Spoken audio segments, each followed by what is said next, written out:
Hi, Josh. Hi, Amanda. What are we talking about today?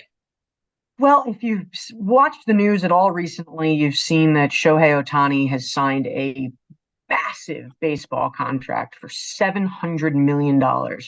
But something that was interesting to me is he's deferring so much of that compensation, a whopping 680 million bucks.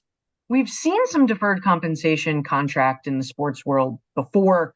Remember Bobby Vanilla Day, right? Every day, every year rather, on July 1st, the Mets pay him something like $1.19 million, and they're going to do that until he's 72. We saw Rafael Devers do something similar in early 2023. And I got to thinking, what should Connecticut employees know about deferred compensation? And is it something that makes sense for folks like us who aren't making $700 million to do?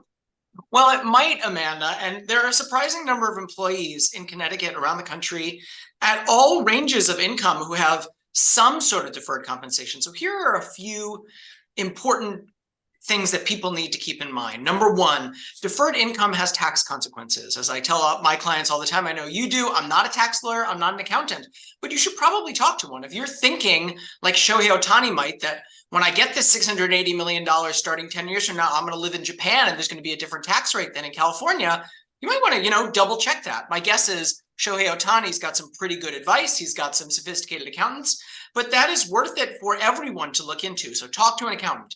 Second, is your deal in writing? Is it well documented?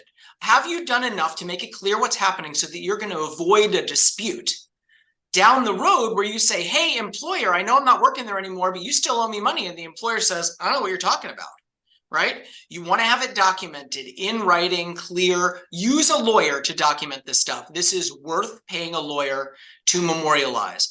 And third, just practically, you're deferring the money down the road. You're not going to get paid for a while. How sure are you the money's going to be there? If the LA Dodgers are bankrupt come 10 years from now, and that's probably pretty unlikely, Shohei Ohtani may not get a dime, or he's going to get 10 cents on the dollar, right, out of some bankruptcy court. So if you're an employee in Connecticut thinking about taking deferred compensation, for example, from a startup, you want to think about what are the risks that the money is not going to be there when I'm relying on it to appear. So just a few things to keep in mind. We're not all Shohei Ohtani. Most of us will never see $700 million, but all of us can take a few lessons from the situation that he now finds himself in. That's great advice. Thank you so much for sharing. And thank you for watching. We'll see you next time.